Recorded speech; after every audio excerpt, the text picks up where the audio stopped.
seleksi calon anggota KPPS Pemilu 2024 sudah diumumkan pada tanggal 30 Desember 2023. Apa tahap yang selanjutnya? Hai, Assalamualaikum warahmatullahi wabarakatuh. Selamat datang saya ucapkan di Usma Aulia Channel yang masih sama membahas tentang beragam aplikasi dan informasi. Apa kabar teman-teman semua? Semoga selalu dalam lindungan Allah Subhanahu wa taala. Amin amin ya robbal alamin. Baik, sebelumnya terima kasih disampaikan bagi teman-teman yang telah mengklik video ini dan pada kali ini akan saya informasikan bahwasanya hasil dari seleksi untuk calon anggota KPPS Pemilu 2024 sudah pun diumumkan pada tanggal 30 Desember 2023. Apa tahap selanjutnya bagi teman-teman yang dinyatakan lolos seleksi dan masuk dalam nomor urut 1 sampai dengan 7, atau hal apa yang bisa teman-teman lakukan apabila masuk dalam urutan ke-8 dan seterusnya? Pastikan teman-teman untuk simak video ini sampai selesai ya. Jangan di-skip agar tidak gagal paham juga pastinya tidak ada informasi yang terlewatkan. Baik, langsung saja masuk ke pembahasannya, mengacu pada timeline untuk pembentukan kelompok penyelenggara pemungutan suara atau KPPS Pemilu 2024, tanggal 29 sampai dengan 30 Desember 2023 adalah waktu untuk pengumuman hasil seleksi. Pengumuman hasil seleksi merupakan tahapan yang dilakukan oleh PPL setelah adanya pengumuman penelitian berkas pada tanggal 23 sampai dengan 25 Desember 2023 dan setelahnya ada proses yang namanya tanggapan dan masukan dari masyarakat yaitu batasnya sampai dengan tanggal 28 Desember 2023. Setelahnya informasi bagi teman-teman untuk hasil dari seleksi untuk calon anggota KPPS Pemilu 2024 untuk sekabupaten itu bisa dilihat dari website KPU kabupaten masing-masing dengan cara mengakses ya di website resminya dengan format www.kap strip nama kabupaten dari teman-teman.kpu.go.id. Atau teman-teman juga bisa saja dengan cara mengikuti medsos resmi dari KPU Kabupaten di mana teman-teman tinggal ya, atau barangkali ada medsos resmi dari PPS desa atau kelurahan di mana teman-teman tinggal untuk mengetahui hasil dari seleksi calon anggota KPPS tersebut.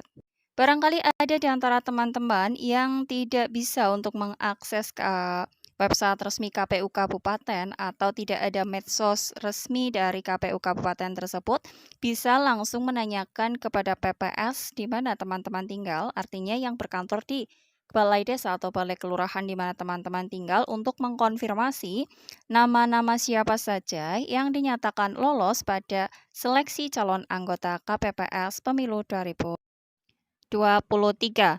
Dan tahapan selanjutnya masih berdasarkan timeline dari pembentukan KPPS adalah adanya penetapan anggota KPPS yang rencananya atau berdasarkan timeline ini akan diumumkan atau ditetapkan pada tanggal 24 Januari 2024.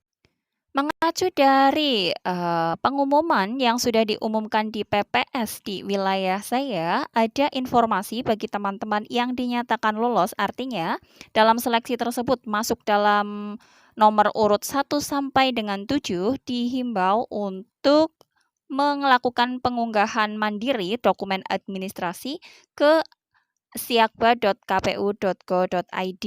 Dan bagi teman-teman yang dinyatakan berdasarkan pengumuman tersebut masuk dalam nomor urut 8 atau seterusnya merupakan cadangan ya atau dimasukkan dalam cadangan.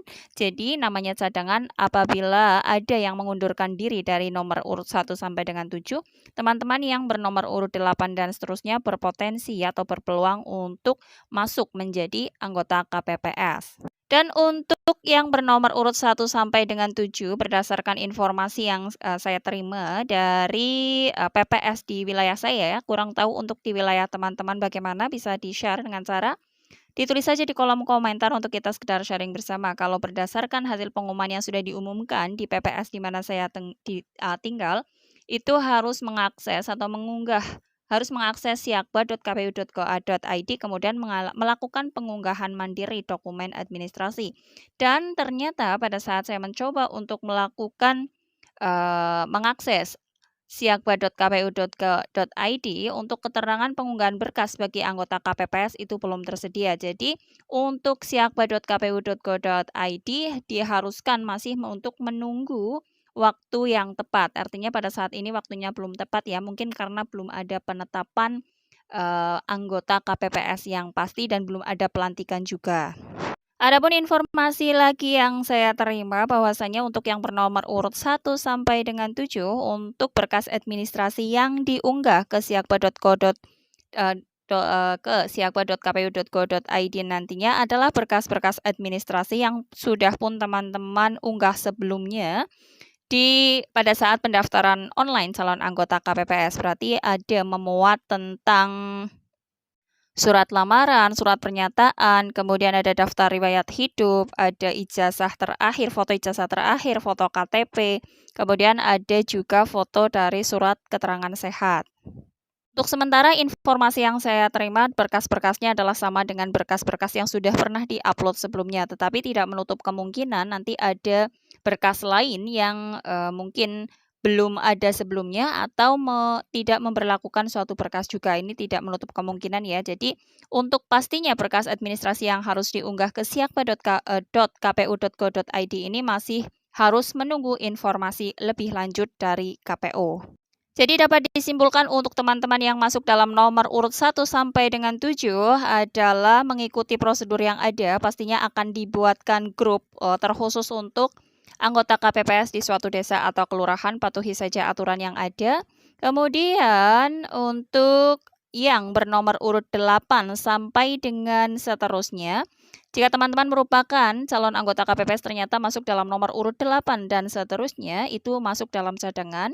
Dan teman-teman bisa untuk menunggu juga dipersilakan tidak apa-apa, tetapi apabila teman-teman ingin mendaftar sebagai pengawas TPS itu masih ada kesempatan, karena sebagai informasi untuk pengawas TPS itu sendiri, pendaftarannya akan dimulai pada tanggal 2 sampai dengan 6 Januari 2024. Ya demikian untuk informasi yang dapat disampaikan untuk pembahasan kali ini. Semoga informasi ini bermanfaat bagi teman-teman. Bagi yang merasa informasi ini bermanfaat, bisa silakan di-share ke media sosial yang teman-teman miliki, dan apabila ada yang merasa informasi ini tidak bermanfaat, mohon untuk diabaikan saja.